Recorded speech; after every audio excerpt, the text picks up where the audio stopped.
Hi everyone, this is Conformance Deep Dive session. My name is Srinivas Brahmaroutu. I work for IBM. I'm a member of Conformance Work Group. Hi, I'm Zefeng Wang from Huawei.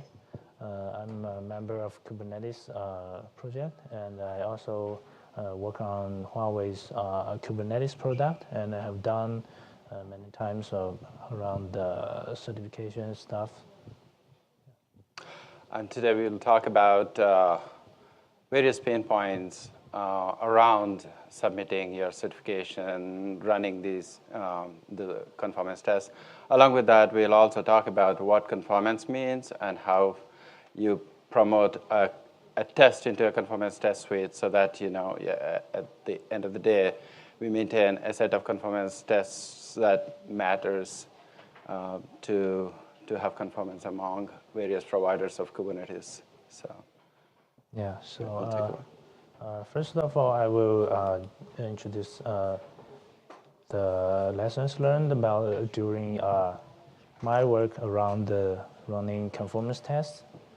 So first of all, is that we know that sometimes, because of the networking stuff, so running conformance in China is, we always met some issue.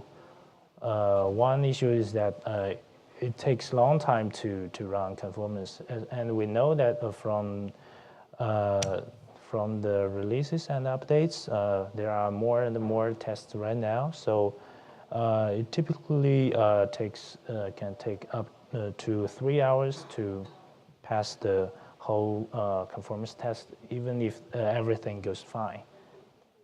And if there's any error occurred during the testing, it may take more time because some of the in the test implementation, there will be logic to retry the test to avoid some accidentally fail. So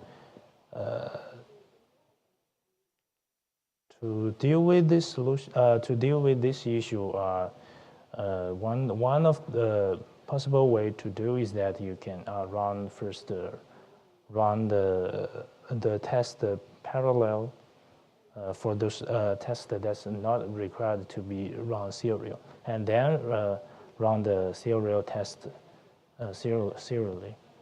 So that helps takes less time to run the whole test. And another one is that you can try to extend the default timeout configuration for in the Sonaboy, because in the Sonaboy in the early days it's default to run about 1 hour. So if it takes more than 1 hour to finish the test, it will be killed. Currently, it's already extended to 3 hours, but if in your environment it still takes a very long time, you can try to extend that time so you can wait until all these tests finished and get a full report of the following test, then start to work on fixing the issues. And also during the debugging and the testing, you can use the argument focus to run a specific test. Another one is about the network issue. This is the issue that everyone would meet in China, because GCR is blocked by the Great Firewall, or in some case the cluster may be offline, not connected to the internet. So you may not able to run the conformance test because many of the tests depends on the image that is on GCR, and that's not possible to walk around with a LAN image mirror, because the YAML was generated by the test. So how to deal with this issue?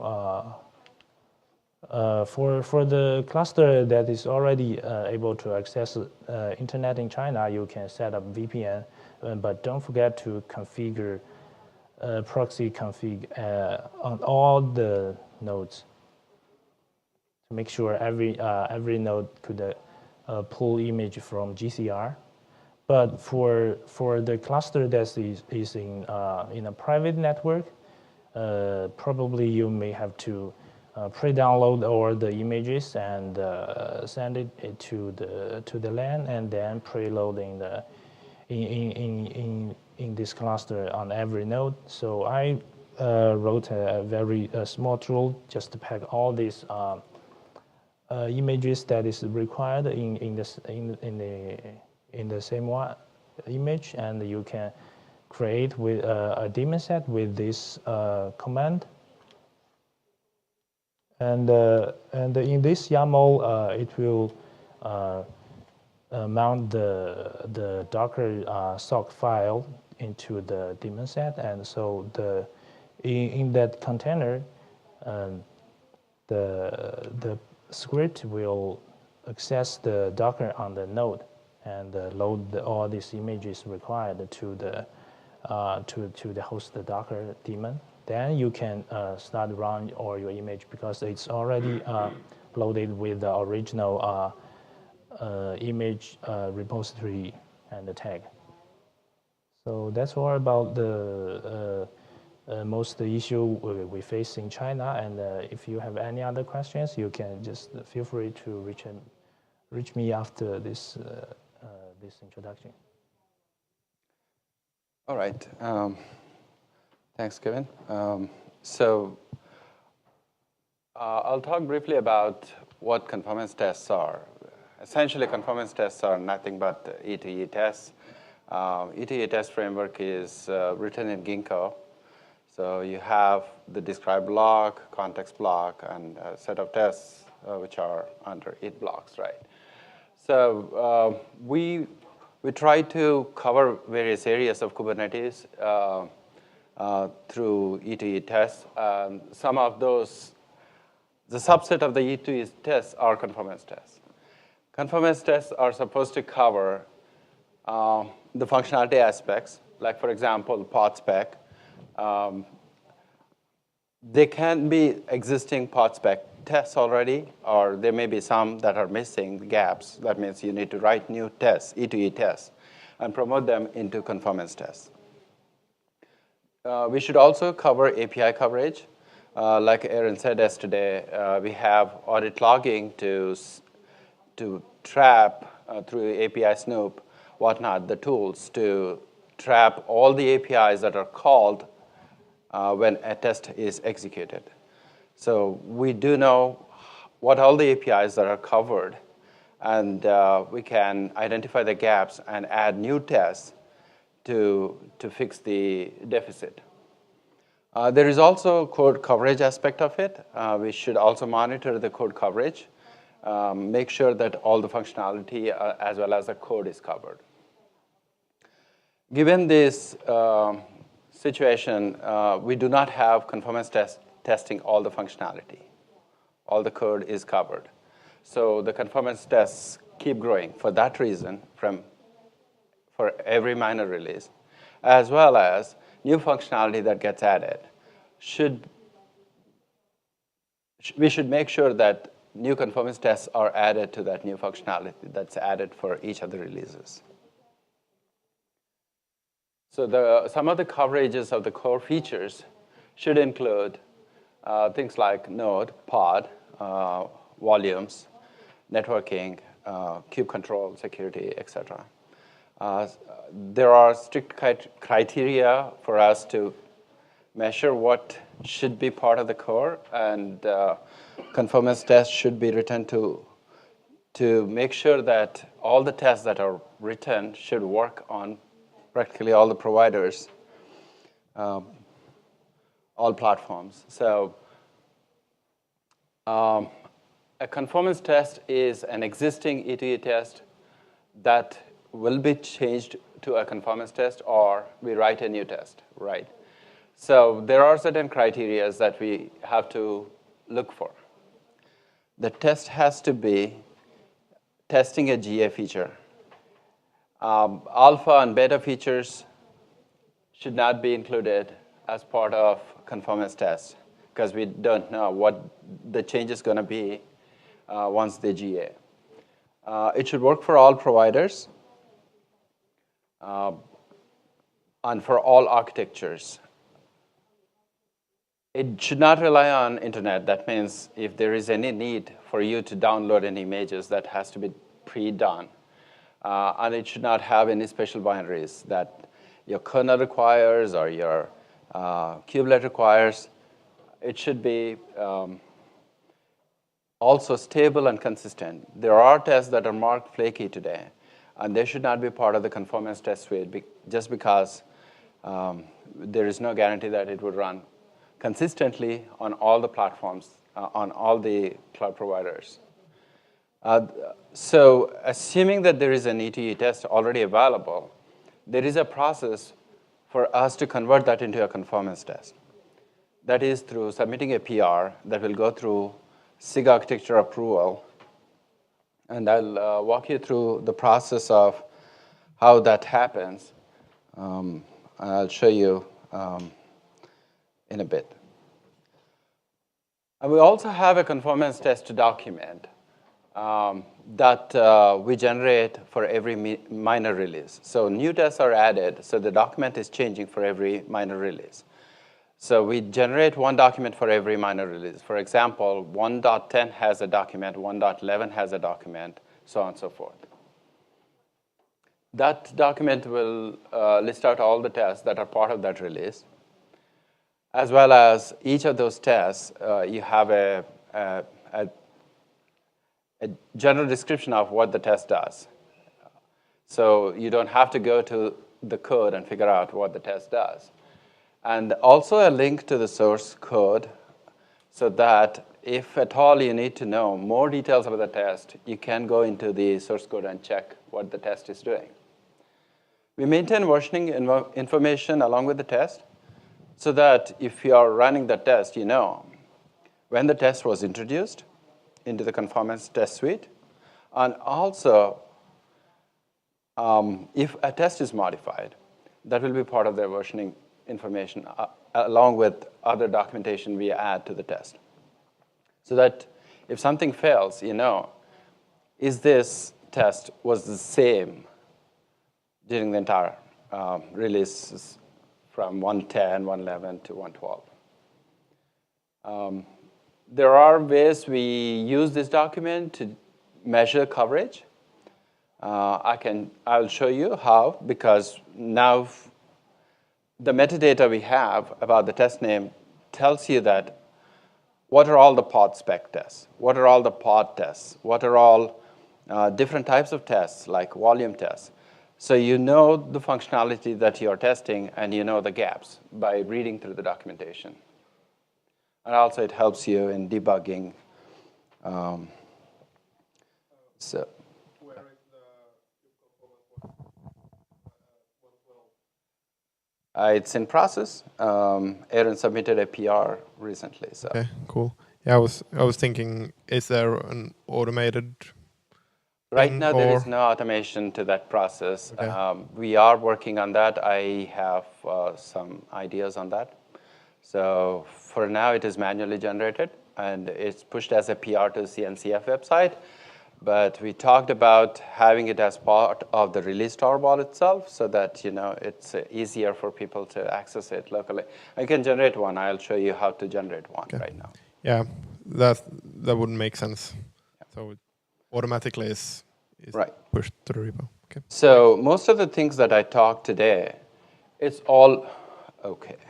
Why is it not showing up? Maybe a full square.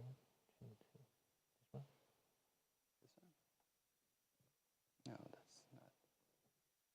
Oh, you need to stop it. I'm in mirror mode. No. Just stop this one. And then switch to the browser. Right. Yeah. So all the guidelines for conformance is written in a nice document that will show you what it constitutes for writing a conformance test. right? Like I described, what are the criteria for a ETE test to become a conformance test? I'm quickly going through this document. And there is a SKU policy that how long this conformance test should be supported, basically on what releases it should be run. Like, for example, you are writing a conformance test now on 1.13.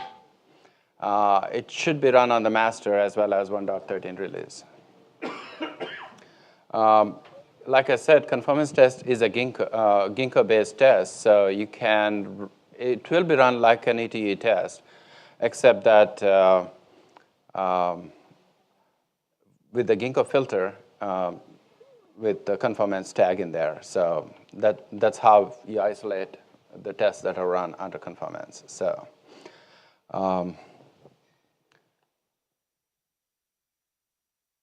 all the conformance-related work is reviewed by architecture board. So there is a backlog here that will show you which phase various items related to conformance are.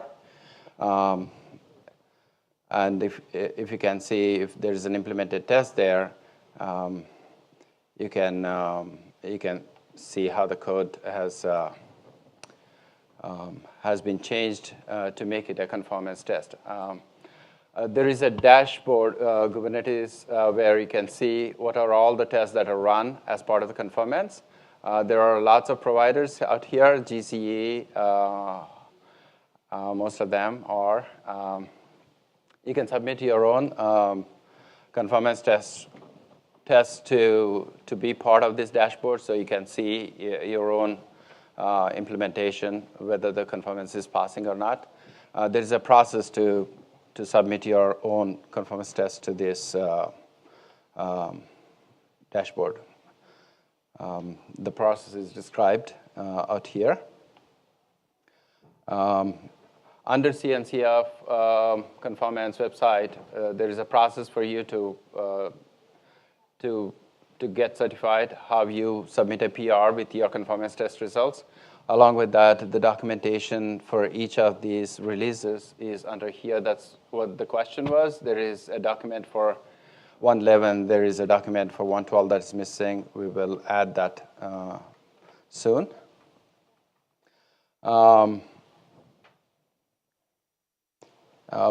Let me show you how to run the conformance document itself. Essentially, all I have here is nothing special, but general Kubernetes source code. And when you just have to go run a program here, which we probably provide a different way later on, but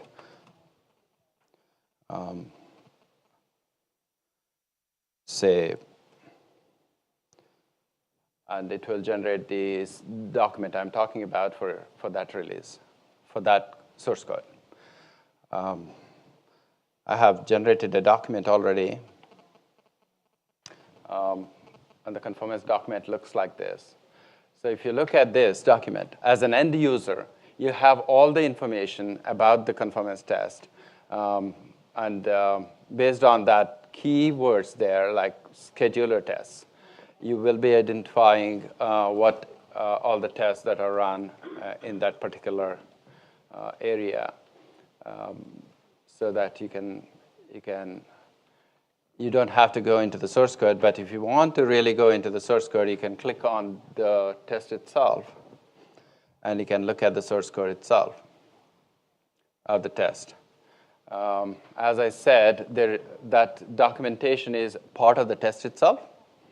Right above, there is a release information, test name, and a brief description of the test, along with more documentation if you want to add. And normal Ginkgo test is an it block.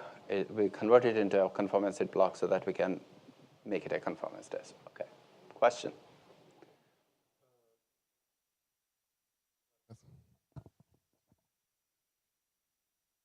Hello, yeah. So don't we require all EDU tests as a whole to have a SIG foo tag in front? ETU test is written that belongs to a SIG to start with, right? The SIG does the approval of the ETU test, if I understand that. That's what you're saying. Okay. We don't enforce that requirement right now. I would like to close that gap within the next quarter or two. But right now, it was done like as a fix-it. A bunch of Google engineers got together and did it in a week. But it was only sort of an ad hoc, informal thing. So I'd love to see more of that finished. Okay, right. So it's the plan, but not just being implemented. Aaron, you want to come over here? Please.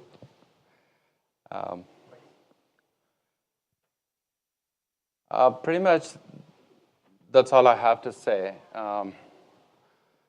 If there is any other questions, I would like to.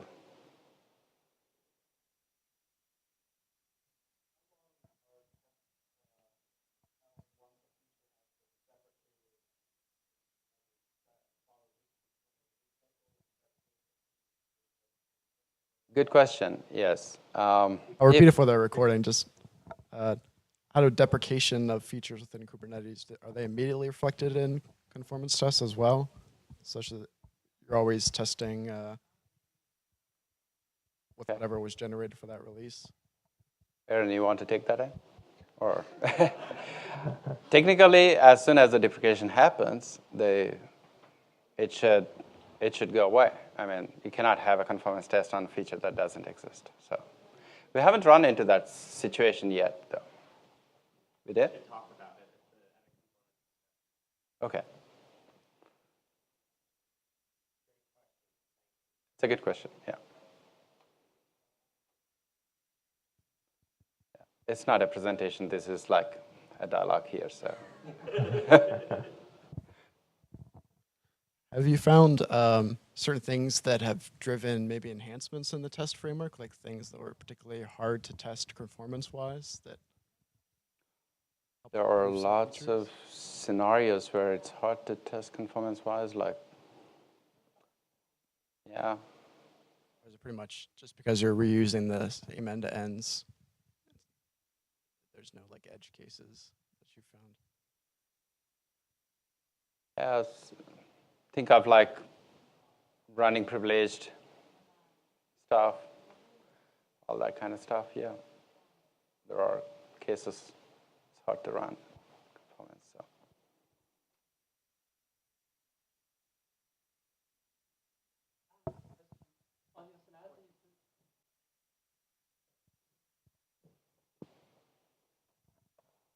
My question is that on the slides it said that it takes quite a long time to run the conformance test, but it seems you didn't explain why it takes so long time. Could you explain a little bit about Sorry? Why it takes so long time to run the conformance test? You mean if everything goes fine or if there's any error? Why it takes so long time to run the tests? Currently, some of the tests, you know that Kubernetes API implement as asynchronized. Sometimes you call an API and it soon return success. But if you would like to check the results, it's the application whether it's running well, or for a job you need to wait until the job is complete. That's in the test there are some code that will repeat to pull the status of the application to check if it's successful. Currently, so if everything goes fine, it should take less time. But you know, there are currently more and more tests in the test suite. So it still takes a long time in total. Basically, you said that because some tests will repeat call the API, check the file status, so it takes so long time. Not quite a long time, but some time. Aaron? So often, okay, fine, I'll be on camera for this. Hi, I'm Aaron Kirkenberger. I gave a talk, Adventures in Conformance, earlier and talked in the intro conformance talk. And I'm in SIG testing and participate in SIG architecture for conformance stuff. So the conformance tests that are run as part of the CNCF certification process are often run in serial, so one after another. There are currently about 200 and something different conformance test cases, which means we have to wait for the first case to finish, and then the next one, and then the next one, 200 times. There are many, many of those tests that could be run in parallel. This is how we do testing for most of Kubernetes when we're doing pre-submit tests for pull requests. And I don't have the numbers in front of me. It used to be that you could run all of them in parallel in something like 6 to 8 minutes. But then there were some remaining tests that you still had to run in serial because they require complete access to the entire cluster. For example, when you are testing some things like scheduling algorithms, you need to know the state of the entire cluster, what all nodes are like, in order for you to exercise this. There are also some tests that are disruptive that we're not sure we want to remain in conformance that might need to do things like, for example, for resource quotas, you would need to fill up your cluster entirely to exercise the positive and negative conditions of those test cases. Another reason that some of these tests take a long time is that there are some hard-coded constants for things like backoffs and timeouts. So one example I can think of is verifying that when a container has to restart, that it not restart super, super quickly, that each time it backs that delay off exponentially until it reaches some max delay. That delay is 5 minutes, and the amount of time it takes to restart and restart and restart until you hit that maximum delay is about 27 minutes. I did not include that test in conformance because I don't think a 27-minute test is valid, but I do think we have some tests that do similar patterns that wait for a while. And it could be that we want to we could find ways to have them reproduce the same failure mode but wait less time. Does that help clarify?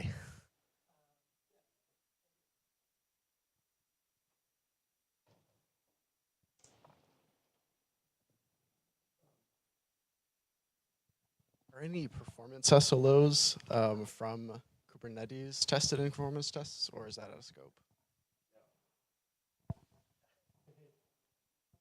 So at the moment, performance SLOs are not considered part of conformance.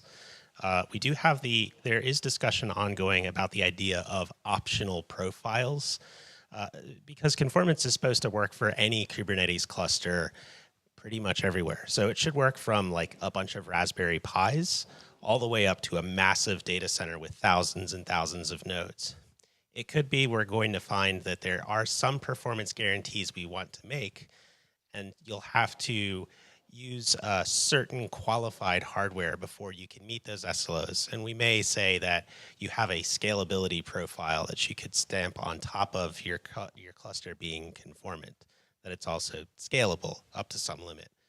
But right now, the Kubernetes project is still taking its time in more granularly defining what those SLOs are supposed to be. You may have heard some people talk about numbers like 5,000 nodes or 100 pods per node. And then there are things like maximum API response time and maximum throughput in scheduling all of those pods. But really, conformance is all about what an end user experiences. And so we feel like we need to get a little more granular with things like deployments and services and endpoints to understand all of the various use cases, because we are seeing a variety of people try to use Kubernetes at different scale than just a bunch of pods and a bunch of nodes. The most common one I see is people scheduling a lot of jobs. Dan, did you have something you wanted to say? Hi, I'm Dan Kahn from CNCF and help organize the Kubernetes Conformance Working Group. I just wanted to mention a project that it's probably for January or February that Tim Hawken, among others, have promised to help with, which is mirroring GCR images inside the Great Firewall. And I think it's a very doable task. We have an ICP filing with the Chinese government so that we're already mirroring Kubernetes.io is mirrored onto Kubernetes.cn. And so we could do a subdomain and figure it out. But as with all things, we'll run into issues. So I think we'll do it on the Kubernetes working group and look for volunteers and create a separate mailing list and such.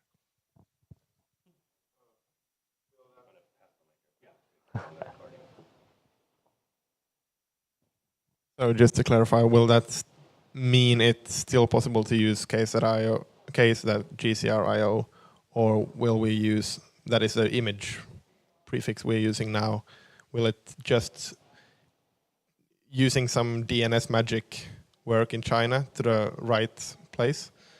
Or